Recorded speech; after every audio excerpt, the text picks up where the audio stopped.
Hey, I'm Michael, and this is Michael in the Middle. It's an intergenerational relational podcast for people who are interested in better human interaction. I'm glad you're here.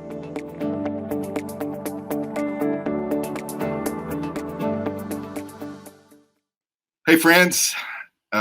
This is episode 11 of Michael in the Middle. I'm Michael Johnson, and that's Stephen Bargatze. I mean, maybe you would have known that. I tried to do some pre-production planning and promotion and all of that. Not that I'm going to be involved in alliteration the entire episode here, but you said 11. Episode 11. Okay. Yeah. Because I mean, we had a deal. I wouldn't come until at least done 10 of these, so you have a little feel. So as soon as you get 10, call me back. Well, so here I am. Here we are trying to stay adjusted with the way the sun is setting. So occasionally I might look a little splotchy on the camera. Again, your writer said that you had to be in the good light the entire time. So you did that. Okay, that's really good. Stephen Bargatze has been a friend of mine since 1979, I think it was. That's right. The first time that we met, and you came to Trevecca in part because Ron is your cousin, right? Ron Bargatze. Your dad and his dad were. My dad and his dad are brothers. There we go. Yeah, and my dad left when it was in Korea in the war, and when he came back, he moved to Louisville, Kentucky, where I was born and kind of raised. And but I would come often and stay with Ronnie and his family, and so I was always close to them. And then I was kind of in a lot of trouble as a teenager and all that stuff, and even was living on the streets for a little while. And Ronnie's the one that came and got me. Said, "You're coming down with us," and that was his last year at Vanderbilt. And then he ended up going to Trevecca, being the basketball coach there, and really made his mark immediately. I mean, in 1 year, he changed the trajectory of how people thought about basketball at Trevecca, and so the name has been very well known across the years at Trevecca. And you made your own mark there. Athletics, was one of the things that you were known for there. You were an intramural all-star. I mean, like in every sport, right? I don't know about that, but I'm beat up. I'm just recovering from back surgery, but I had my first surgery at Trevecca playing intramural football. I had my knee kind of went out. It was like every week you would see somebody new there showing up trying to Sarah, come say, Sarah. Just stick your head over, come here and Sarah, stick your head head in. Sneak in. You have yet to make an appearance on Michael in the Middle, but just lean over my shoulder and wave and make it look pretty. Shouldn't she have to get in the middle? I think she should have to. Yeah, Sarah in the middle. That's we're going to work on something there. Wow. I mean, we could just stop right now. That's right. I mean, Sarah showed up on screen. There's only one way to go. Yeah. That's a trivia. Who was with Sarah the first time? Yeah, exactly. So with your arrival at Trevecca, I remember a little bit about that. And I've heard your story, and I don't know how much you want to tell of that. But one of the things that we've done here on Michael in the Middle is talk about what's your story? Where'd you come from? How'd you end up in the middle of what you're doing now? And you've got a fascinating story of what your career has been, and we want to hear all of that. But if you want to, just tell a little bit of. It's great. I mean, for me to end up at Trevecca it's just strictly a God thing. He was involved in all of it. From and it's a story I don't ever hardly get to tell. But I grew up Roman Catholic. And I wasn't even from a very good Catholic family, but we were forced to go to church, and I went to church and everything. And I had, as a Catholic, if you don't know, you get confirmed and you get an extra name. Right. And I was bitten by a dog when I was young, and he tore this part off and took part of my tongue. And that's why I talk funny. I had 6.5 years of plastic surgery, the kind that makes you real, real, real handsome. And it was well done. Yeah, it worked. It looks really good. I talk funny and sure, but but most of my face is my butt. But they did a good job. They repaired it and everything. We know some other people like Yeah, that too, yeah, don't we all? And, but because of that, I was placed in special ed. So I was a special ed student because of my speech, and I stuttered, I stammered when I was really young. And but I can remember when I got confirmed, waiting in line to meet the bishop, and I realized you have to come up with this name from the Bible. And uh, I had a very weird relationship with my parents, and so we didn't talk about it. Yeah. And nobody prepared me. So I'm in line, and all of a sudden, this nun's coming down, checking with everybody, saying, "You got your name," and I'm panicking. And so I'm looking around, and there's statues of Mary and Joseph. So I go, "I'll be Joseph." So I go, "I'm Joseph." And this kid had always picked on me. He laughed and he said, "You just said that because of that statue." And he was 100% right. But I didn't want him to know that. You just saw the name? Yeah, I just went, "Oh, God." And the nun goes, "There's more than one Joseph." Yeah. And I go, "Well, I was talking about the other one."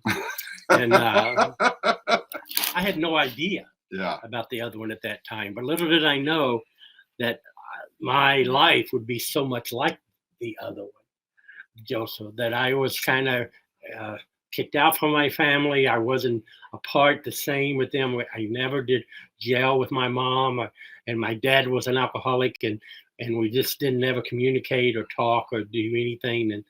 And so when I finally read about Joseph, I related to him so much more. And then little did I know that God would take me out from that home, from Louisville to Nashville, and to go through Trevecca and get my life, and then use me to go back to my family and repair some of that stuff that happened a long time ago. So it's kind of like what might have happened for bad turned out to be everything for good. And the good thing with me was showing up at Trevecca, not knowing anything about the Nazarenes. Sure. And this was in my first year in 1980. So show you how bad I don't know. Because I was sitting there waiting to go talk to the lady that's going to get me into classes or whatever, and I'm just kind of doing small talk. And I remember going, "You seen any good movies lately?" And then I found out, "Oh, okay, we don't do that here." And not yet. Not yet. Yeah. But I can tell you this. I mean, I always tell the people, we had to sign a letter, saying that we would act and do all this stuff right and be, and I was a Nazarene. And I wasn't Catholic. I was just kind of new in becoming a Christian and all that stuff. But I stayed to that. I didn't go see a movie the whole time I was there. I wouldn't do anything that I didn't want to disgrace the name of Trevecca and everything that they did for me. I won't mention any of the names, but I remember going over to Harding Mall one evening with Sarah, and you remember when they had a theater over in Harding Mall? Yeah. You remember? Yeah. Oh, way back there, and we were getting ready to walk out. There's a little food court area over there by the theater, and I saw 3 Trevecca guys in line. And I walked up, snuck up behind them, and I just said, "Hey guys, I'd like to buy your tickets for tonight." And then, they went, "Oh," and then they turned around and saw who it was, and they said, "Oh no, why close?" I said, "Enjoy the movie. It'll be all right. You will survive." Every religious tradition has things that they kind of have to crawl over to get to the Lord themselves. And I respect what you said about that, because you took the signing of your name seriously. Right. Our integrity matters, and you've proven that across the course of your career. So somewhere along the way, you meet Carol, and your life changed for the better. And what happened? Yeah, my wife Carol, and I met her actually in the 8th grade, and I teased people. We met with the "Do you like me" letter, and yes or no. I sent 17 of them out, and she's the only one that returned it. And but we went together for almost 6-7 months before I even talked to her. I would just like wave at her in school because I'm a spitter, and I didn't want to stutter or spit on her. I need to stay in the frame. You gotta, that spot's getting you. It's a poltergeist. But we ended up going to the same high school. We went to different Catholic schools, but we both went to a public uh, high school. And so we went together all the way then. Only girlfriend I ever had, really, and the only kind of person that I was just kind of with. And we got married very young, but in 1976. So it was even 4 years before I went to tobacco. So she went through all of that with me, and just the idea. Because when we got married, I had just probably heard the gospel 2 or 3 weeks before we got married, but I didn't understand it. Yeah. I didn't. It's grace is such a hard thing, especially sometimes for a Catholic, an ex-Catholic, to believe in. That God indeed loves me for no matter what. I don't have to do this or that, and I like rules, and that's probably why I didn't go to movies, because I like following the rules. Yeah. I wanted somebody to tell me this is what you got to do, but then I realized that God loves me just the way I am, and everything that took a little while. Rebecca helped that, and for me to understand, I tell you, I can't never say enough bad things about Rebecca or anything enough good enough. I don't know how to say that, but what I'm trying to say, they were great to me. Yeah. Because I didn't have the education to be there to even go to college, and I know they did that partly because of Ronnie. If it wasn't for Ronnie, I might not have ever got accepted into Rebecca. And but they gave me a chance, and the first quarter, I didn't. I took coloring, and I don't know what, but they made me take all these classes that didn't count. I had to pay for them, but they didn't count. And but you know what? It showed me that I could do it. Yeah. Because I passed them all, and nobody was more shocked than I was, and stuff. So that just showed me that I can do it, and I did graduate on time and everything. What role do you think confidence plays in ability to be successful? It's 1,000%, because I hardly have any. If they would have looked up my records, they would have saw that the classes I take. I don't think none of them ever did. No one treated me like a retard, or they didn't know. I never got treated like you can't do this. And but I was also very encouraged to ask for help, and I wasn't afraid to go. I don't understand what you're telling me and everything like that. So, they always found that somebody that would help me, or they would help me, or they would do that. And again, that might come from knowing Ronnie. Maybe nobody wanted me to fail. I would say that what I know about the place and the people is that they, by and large, I mean, I know some stories where probably some people gave up on students that were struggling, and I wish every story was like yours.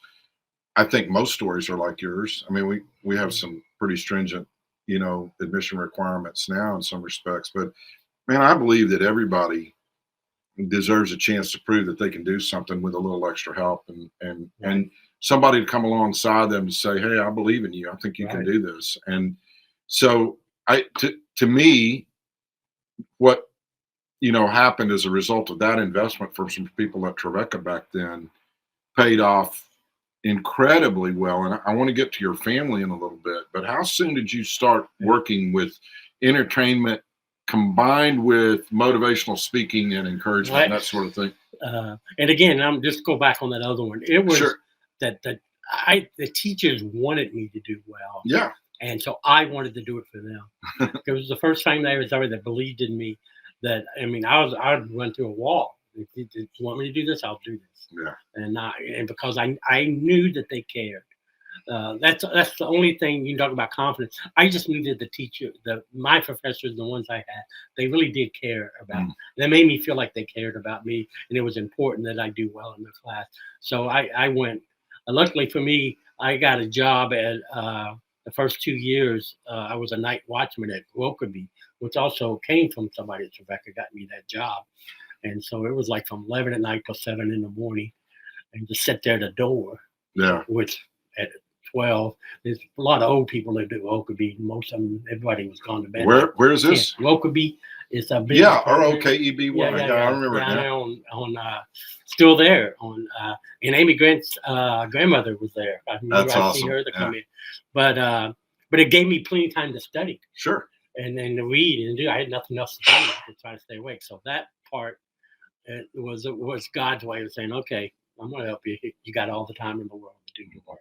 And just try to stay awake tomorrow in class and to do all of that. But it was fantastic. On the motivation speaking and everything that I ended up doing in my life, the first time I ever did anything like that was Joe Bauer. I don't know if you remember him. I do remember Joe. But Joe was fantastic and just one of my favorite people in the world.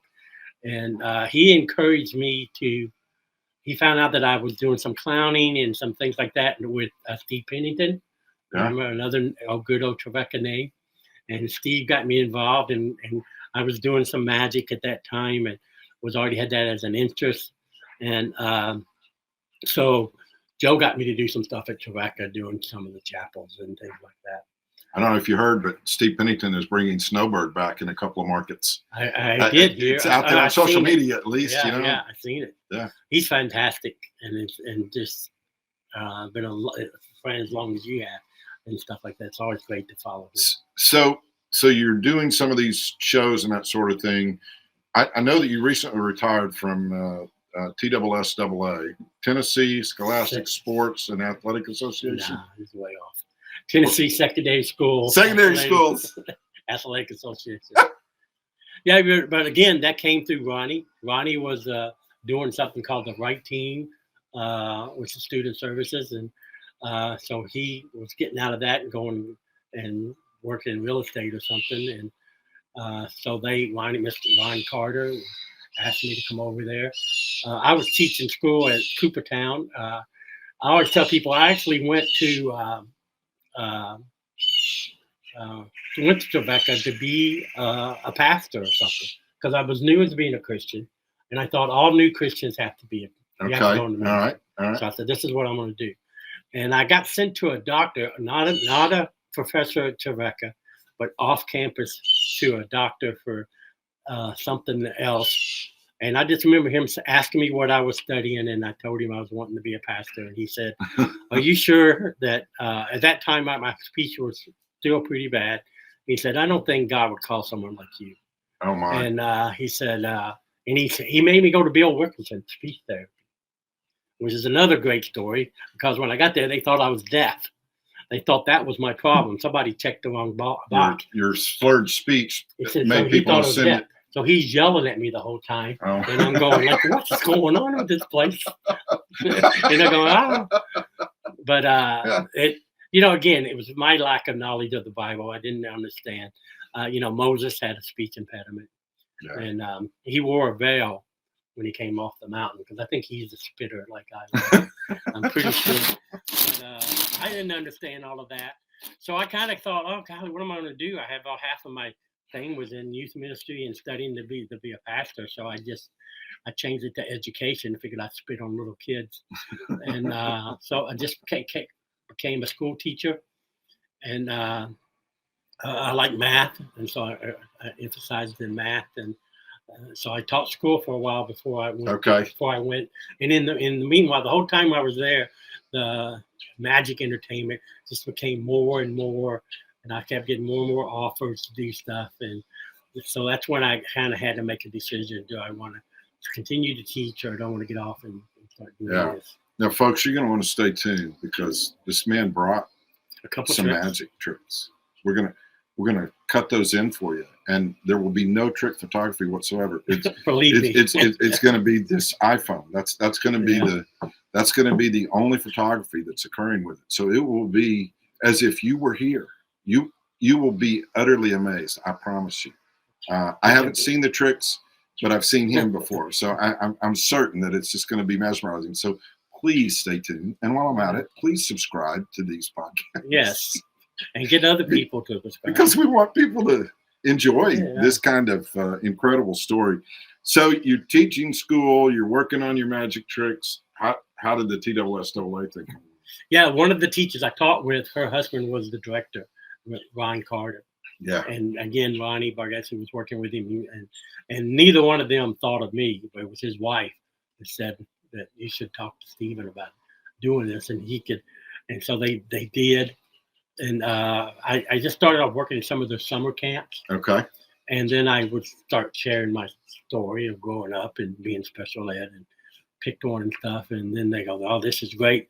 And then I was at that time, I only spoke to like sport teams and the basketball team, the football team, and stuff like that. But every time I would do that, the coaches would say, we want all the students to hear this. Mm.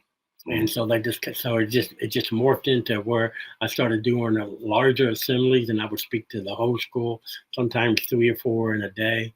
And when I retired, it was a little more like 1.2 million kids that I was in front of, just in the state of Tennessee. That's Plus, amazing. I did 7 other And states. I was going to say you performed a lot of other places too. Yeah. So somewhere along in there, me and Carol getting along pretty well, and kids come along, huh? Mm-hmm. Matter of fact, we already at Nathan, my oldest son was already, he was about 3, I guess. What year was he born? No. Don't, that's math. 97, I think. But gosh, I could be so off. 70. I was there. 70. Was he born before you came to Trevecca? No. So it would have been, 79. 79. Yeah, I'm guessing too. I don't know. I think 79 because he was our oldest son. 80s. Our oldest son was born in 82, so he'll be 40. Nathan's 42. He's 42. Couple of 42. So he was 79. Would sound about right. Yeah. You're better. Hey, you're doing better than you think you are. He was a little kid, and he used to come to all the football games. And I remember one time he made it in front. He's the front cover of Trevecca News, a little letter that came out. Because he would wear his football equipment and a little hat and shoulder pads, and he would run up and down when we were playing. He'd run, and when we get tackled, he'd fall down every time and get back up. I'll do my best for people who are watching on video to drop in some of those stunning intramural photographs from. You were a Delta. I was a Delta. I remember. I was Gamma. Yeah. When you came to Trevecca back then, you walked in. They didn't even ask you if you were a Christian. They just said, what society do you want to be a part of? And you had Alpha, Beta, Gamma, and Delta. And that was how we did it. And if you said you didn't know, they go, and then they would assign you. Yeah. But you know what? I still have a lot of friends from playing all of that ball, and I do too. John, it wasn't all in the same year, but I got an all-star. I mean, the trophies are like this, but all-star trophy for football one year, for basketball, B League, Gamma B League, and softball. That was pretty good. I probably could have played baseball at Trevecca. You would have got 3 of those. Yeah. So I was in charge of giving them out, and I didn't even get them. You'd have thought I'd have got. Well, that's your own fault. I should have gave myself 1. But that was. So that was great times. Nathan was born then. Was born about the same time. And then Derek was born the year my senior year, so in '84. Yeah. Nathan tried.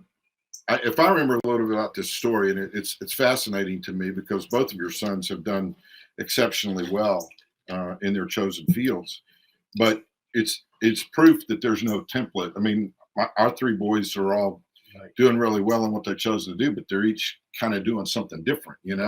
That's certainly the case for your boys. And yes, people, Nate Bargatze, the one that you see, on Comedy Central and all over America, and on Jimmy Fallon. And I guess Jimmy Fallon really likes your son's comedy. Conan gave Nathan his first shot. Awesome. And because Nathan is a storyteller, he's not a joke teller. Yeah. And his big special is called The Tennessee Kid. If you're not seen him, you watch it because he still owes me money. I don't know about also probably owes you a lot of money. But it'd be nice of you to watch it. But he just finished his 3rd special about 2 weeks ago from this taping. So hopefully that'll come out in January. But the Tennessee Kid, you can watch him with your family. You can watch him at church and anything like that. He's great. One of my favorite stories. He said, I always perform as if my parents were in the audience, and then I wouldn't want to be embarrassed by something that I said on stage. His observational humor. I mean, I guess a little bit like what Seinfeld and some others have done, where you talk about stuff that actually happens. Right. That's you're not having to conjure up some kind of story to make something funny. You just observe what's going on, and then you talk about it, and it actually is brilliant. And I couldn't be happier for all his success. And I mean, his point's always like he wants people to come see him. That seem like he's a guy you'd want to hang out with. Yeah. And I mean, he's just a regular guy. And he's telling married. stories. Yeah, he is married. Kids. Yeah. I'm gonna go back to Fallon and all that. Oh yeah, Because sure. I think Fallon changed the course of Nathan's life. Conan, like I said, gave him the first break, and then after that, he did a Comedy Central special. But nothing really much happened, because of that, other than he would start headlining at comedy clubs. And but back then it wasn't like it is now, because he couldn't pick his opener, and a lot of times he would open for people that like Bob Saget and oh golly, who's Ralphie May, Oh and wow. we couldn't even go. But those guys Yeah. were. I mean, Bob was a super nice guy, but he was filthy. Yeah. And we couldn't. Me and my wife, we wouldn't stay. Yeah. I mean, Nathan had to go. Oh, by the way, Bob, when you go up, 2 people are going to leave. Those are my parents. They're not going to watch you. And and Ralphie May, and they were all both those guys are now gone. But Yeah. Nathan was never that way. He always had that feeling that he wanted that we were there. Yeah. Even though we know God's there, whether I'm there or not. But the way he presented, I thought it was really good. But Jimmy Fallon just came in one time and was just happened to be there. And Nathan saw him but didn't talk to him. But he sent him a note and said, "I'm coming back tomorrow, bringing some friends, and I want to meet you." And everything changed. He just became known a little bit in town as Fallon's favorite. He was Fallon's new favorite guy, and he's been on the Tonight Show, I think, up 14 times up That's to today. amazing. Yeah. He has an open policy to go anytime he calls and says, "Hey, I got something I want to promote." He just now started going. He went from doing the set, now he sits on the couch. Yeah. And I don't know why that's such a big deal, but it's supposedly a big deal. Yeah. And but Austin probably started right on the couch where Nathan had earned the couch. He's only done Seth Meyers so far, and I really? think that was the Saturday Night Live connection, obviously. But I mean, there are those kinds of things. I do know that when Austin's name started coming up on Lorne Michaels' radar, it was because people like Seth Meyers and some others who had been on the show started saying, "Hey, there's this young man out in LA that's doing really good Trump impersonations, just walking around, filming himself. And he's really funny. We've seen some of his other stuff." And it takes a little bit of a break like that for people who've already gotten there to, and I remember he called me one time, wanted to meet Nathan for them to talk. And they did when young. Yeah. When Nathan was not nobody, not that he is now, but I can remember them talking. Yeah. Yeah. And both ended up in New York. And so Nathan and his wife Laura. And again, our whole family, I have a daughter, Abigail. Don't want to forget Abigail, but yeah, she's doing great. She's now working for. Is Abigail the youngest? Yes. That's what I was trying to go in order there. Right, yeah. But Nathan and Derek both had very few. Nathan never had a really serious girlfriend ever until Laura, and then he married her the same way as I did. Okay. And same thing with Derek. He met his wife at Tribeca, and Celesta was she was reputed to be one of the brightest young ladies we'd ever had, you know, in the sciences there. And I think she's even done something with that, Right. Derek and Celesta have been involved in some ministry opportunities and teaching and that sort of thing. She added a lot of chlorine to our pool. I'm telling you. She is one of the smartest and the kindest lady. She's just like her parents. Her father was a pastor. Yeah. And precious people. Yeah, and they still are, and they live like less than 4 or 5, 10 houses down from Derek and them now. That's awesome. And it's just awesome. And Abigail's here in town as well. Mm-hmm. She is also. She lives probably 10, 15 houses from where Nathan and her all kind of grew up and spent most of the time in Oakwood. Fantastic. So we're all still there. Nathan, he moved on. He's out in Brentwood, but everybody else is still really close to where we grew up in Oakwood.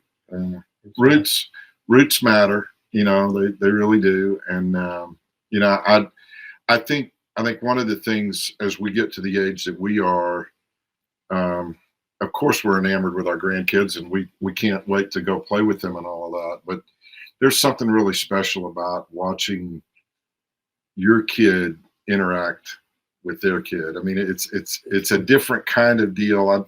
I love holding my grandchildren, but I love watching my my sons and their wives interact with their children. Just kind of stand back and watch how that next generation is coming along. You know, and I love to watch my sons and daughters and how they get along. And then, Nathan, between the three of them, yeah, just to yeah. watch that. I always said, Nathan. I mean, I dabble in comedy, like he says, but so I've always been entertainment, and so Nathan does what I do just at a much higher level than I ever did. And Derek works in missions, and he's a school teacher at a Christian school. He has a mission in Uganda. Yeah. His wife Celeste is a midwife, and so I always said he's doing what I wanted to do. I am a comedian and stuff, but I always wanted to do missions. So Nathan does what I do better. Derek does what I always wanted to do. and Abigail is just she has just adopted a little boy with autism. Oh. And it's just to see, that's something I wish I would have had the strength to do, and I'm just so amazed. Unfortunately, he doesn't like me, but he loves my wife and everybody else but me. Wow. But gradually, I think that'll work. He's just 2 years old. Sure. He was abandoned on the streets, and so because of that, he has a lot of issues. But he's such a precious little boy.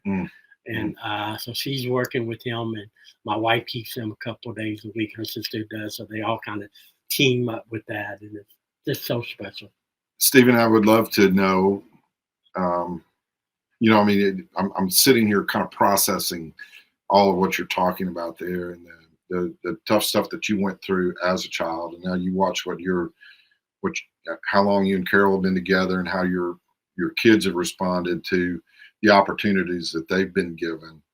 But within the realm of the TSSAA and being involved with so many school kids and all of that, what are some things that you observed that really lifted your spirits, and what are some things that maybe society could do better, especially within the schools, to try to make a difference in kids' lives? This seems like a good question you should have sent to me yesterday and said we're going to talk about. Because it's a pretty deep question and stuff. Well, we could, we can always edit this out if you don't like what you come up with. I'm guessing it's going to be brilliant. No, yeah, I bet. You know what? I meet so many kids because I tried to take my life when I was in high school. Mm-hmm. And at 2 different times. Once I wasn't very serious. The other time I was, and definitely it's another God thing. I don't really belong here. I shouldn't be here. I made the wrong choices. I did the stupidest thing a person can do, throw the life away. But God gave it back to me, and then everything changed. It was not by a chainsaw that I tried to take my life.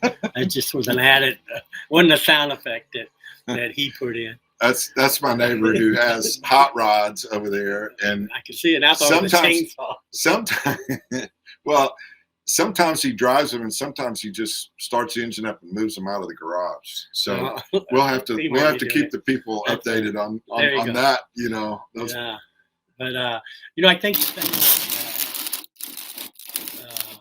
it almost goes back to the thing that Trevecca, like I said, happened there. They made me believe that they cared.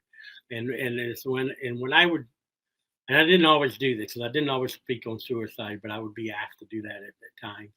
And it almost always, I met kids that were going through it, that had tried it, or I even met one little girl that said all she needs is a method, and that she had already made the decision to do it. And of course, I would always make sure that I didn't leave school without somebody knowing, and they were getting the help that they needed, or going to get the help that they needed. But these kids they just felt hopeless. They didn't feel like that no one really cared and everything. And so what I would try to tell them so often is, especially, and this is something because I get to talk to teachers, and I did teachers in services a lot, because I remember once when I did the wrong things. I hung out with the wrong people. I stole an automobile, got arrested and had to get out, and I got beat up by my parents really bad. I had to have surgery to repair some of the damage and stuff, but I never went to school and told anybody. You know, I had this thing I can't raise my arm, and but I would always make up an excuse. I wrecked on a bike. I did something. I never told them the truth. And I wanted to teach you don't, and even with kids, you don't know what's going on in everybody's life. Yeah. And you don't know what happens when they go home and shut the doors. And, sometimes some people have it great and some kids have it so rough that, the kids can't even be kids today. Some of them are going home and they're having to raise the little brothers and sisters. So mom and dad ain't home or they got other jobs. And so they'll have to take care of these kids and they're kids themselves. And now I have to take care of kids. Someone that's gone, they have to do laundry, they have to clean. They're not involved in school and sports not because they don't want to try this stuff, it's because they got things they got to do at home. They don't have that same choices as everybody else. So just somehow we can just let everybody know that life is tough for everybody sometimes. It's so short of a time that you're in high school, 4 years. And it's not going to hurt. Nobody should be eating lunch by themselves. No. Nobody's being picked on, and we shouldn't be allowing that kind of stuff to happen. No. That's the little things that I think they can do to change. You're not going to change every kid, but you can change some kids' life. I had some people do that to me. That's amazing, and it sounds so simplistic, but that's what it is. Most of life's most profound answers to the things that trouble us actually have a fairly simple answer if we'll lean into them, when it comes right down to it. And I do think you really hit on something there that is true. When you run into somebody's anywhere at any age and they're acting, a fool or they're being mean or rough or whatever, you don't know what created that. You don't know what they might be going through in that moment. And so I think that's great advice. I remember as a kid not doing my homework, not turning things in and stuff like that. It's because I didn't know how to do it. So I would get once you get behind, you knew in math and stuff like that. When I was in grade school, middle school and all that, you get behind, you can't catch up. And so here's my choices. I could turn in a paper and you mark it all wrong. Or I can act tough and go, I'm not going to do it. You can't make me do it. I didn't feel like doing it. And that's the road I always took. I was kind of a kid that said, I didn't do it. I don't want to do it. You can't make me do it. Well, I couldn't do it. I didn't have the guts to say I couldn't do it. And I didn't know how to do that until, again, when I went to Trevecca, I was willing, because I knew I was paying for all this. I need to tell you, I don't get it. Yeah. And I need help. And I was willing to get the help. That's fantastic. That's fantastic. May have a couple more questions on the other side of this, but I want to take a little break from what we're doing here right now, and have a look at some of the things that you would do to get people's attention with your magic tricks. And then it was usually, once you had their attention, then you could bring it home. So we'll cut away and adjust for some lighting, and then we'll be back for some closing comments. One of the first things you learn when you're doing tricks is you start off with coin tricks and stuff. I didn't want to do coin. I always wanted to do like where the guy produced the bird. So you can go like this and there's the bird, and that's not very impressive. But with coins, there's only like 5 tricks that you can do. One of them is the disappearing, where you make it look like it's gone. You can grab it, show that it's gone, and you make it reappear. That's number 1. Number 2 would be, just where you take a coin and do your transformation, or it jumps. It looks like it goes across. This is always a fun one. I drop it in my pocket.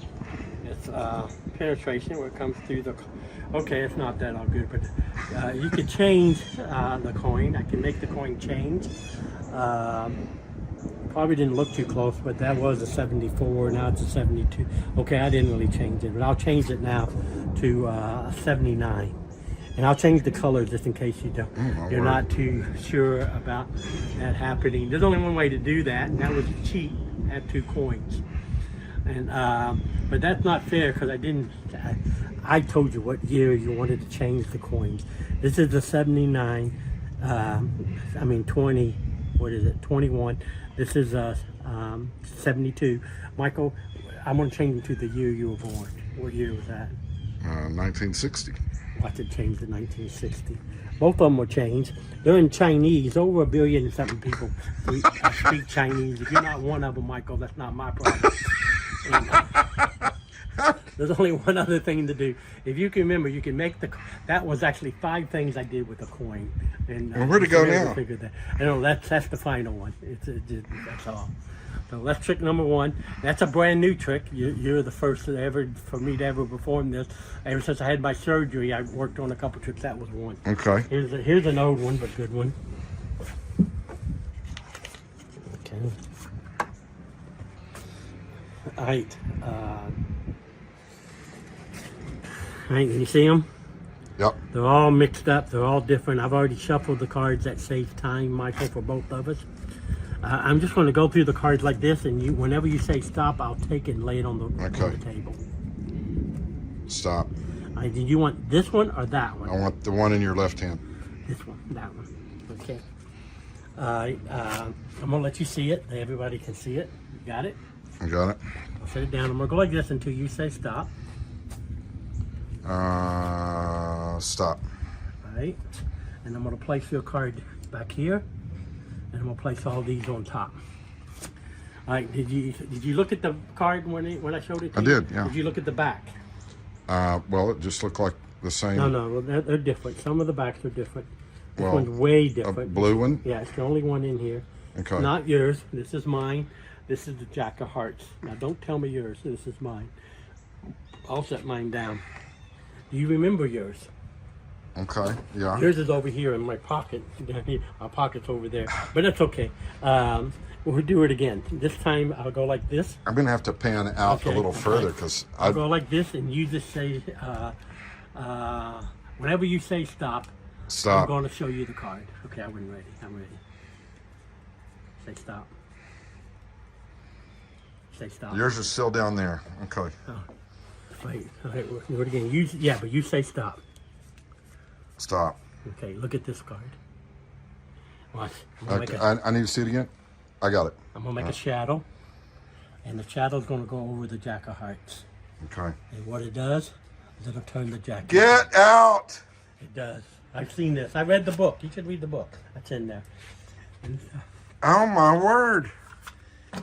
that's an old one and a new one. That was amazing. We had to kind of shift around here for this last little segment. So, I mean, you're getting the benefit of multiple backdrops here. That's right. That's right. I mean, episode 11 is special because Stephen Bargatze's been our guest, but I mean, 3 different camera angles. That's right. This is a real bonus session. I mean, Yeah. If you only knew how important the grill was in there. yeah. A long story. I guess I could, do behind the scenes, Yeah. View of Michael in the middle.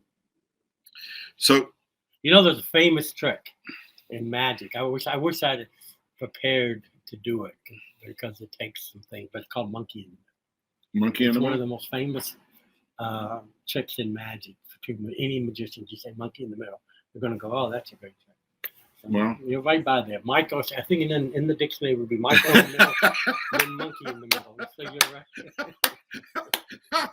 that's hilarious and certainly apropos. But I would tell you, I have a question for you too, because both of us have sons that's gone on, and what the world thinks is, they're both in entertainment and stuff like that. We think it's pretty special, but we know who they are, and Oh yeah. and stuff like that though. And so I know there's a lot of pride there, in everything that Austin's done and success and everything. Yeah, I mean, I've thought a lot about this, and I maybe even have mentioned it a time or two. I'm actually hoping to coordinate schedules for the 3 boys. I would love to get them on together, Yeah. and let them talk and be the brothers, like you were talking about how your children enjoy being together. Our guys love each other too, and they've each chosen different paths vocationally, and they've all been really successful, Right. you know. Well, I And, mean, and that's, golly, well, that's our you thing. saw their mother. I mean, Oh, yeah, you yeah. saw their mother. I The talk real reason behind all I this. talk a lot about Sarah and what an amazing person she is. She had a big impact on their lives, and all four grandparents did too. We did. I helped some movers today move the piano that had been in my mom's living room, the different places that they've lived since 1984 after her really huge challenge with breast cancer in 1984. My dad bought her this beautiful black baby grand piano, and it was a big part of our family's life because that was her retreat. Right. If she couldn't do anything else to kind of get away from certain pressures of life, she would go play the piano. Awesome. And so when she passed and my dad moved out of his house, we moved that piano here with the understanding that someday that would go to Austin. And they a lot of the stuff has been divvied up between different family members and the grandkids, but for whatever reason, the decision was that piano would go to Austin. And he didn't have a place until recently to store it. Manhattan apartments are too small. Yeah. They moved to Brooklyn, but it's no better in terms of space. But this summer they ended up buying a house over there, not too far from where you guys have lived, off of Stewart's Ferry, and so I'm sure he loves you telling everybody where he lives. Right off Stewart's Ferry, you can't miss it. well, I mean, there's a lot of streets you can turn off of Okay. Stewart's Ferry, Okay. but no, he's got a beautiful little bay window, Perfect. and that piano was placed over there today, and my mom's 86th birthday was last Wednesday, and watching those kids interact with all of that. My point is that yes, you see Nathan, you see James Austin Johnson, you see these, they're on TV, their name is prominent on social media, those kinds of things, but they're just doing their thing, just like their siblings are with their respective roles. Right. And when you're together, you're just family. You're not famous, No. No. And I here's what I've been thinking about that. You asked me the question, maybe just a prompt almost to talk about it. It doesn't matter who you're talking about.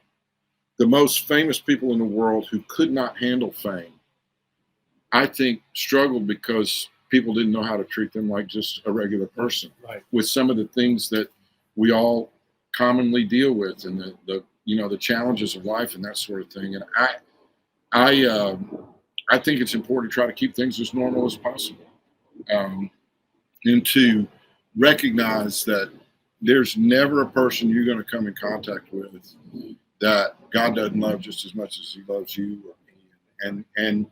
And so, yeah, I mean, I'm proud of what he's accomplished, but I'm proud of what his brothers have done as well. And their wives are all super cool, and our grandkids are amazing. It's because we're still just human at the end of the day, Yeah.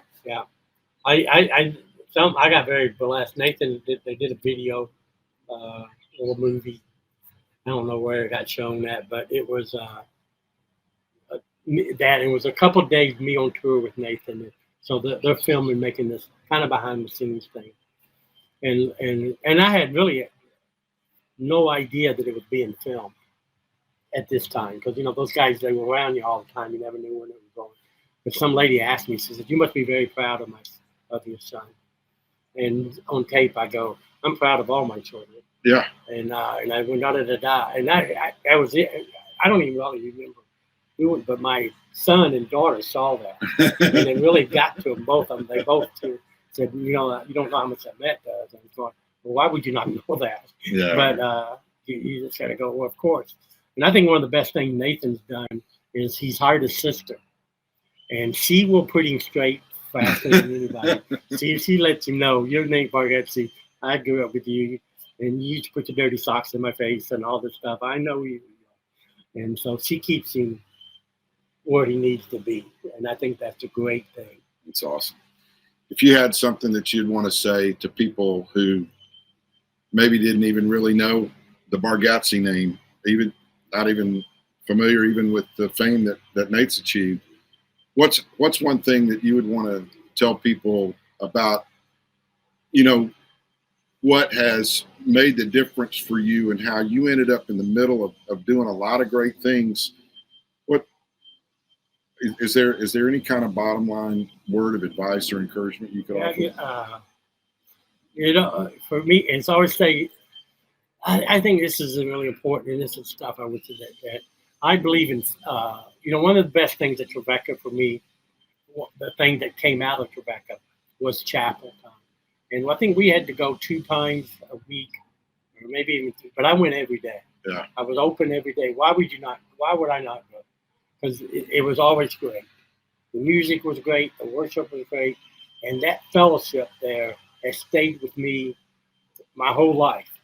I know that I belong to a church, and now it's a bigger church than I wanted to ever think I would ever be a member of.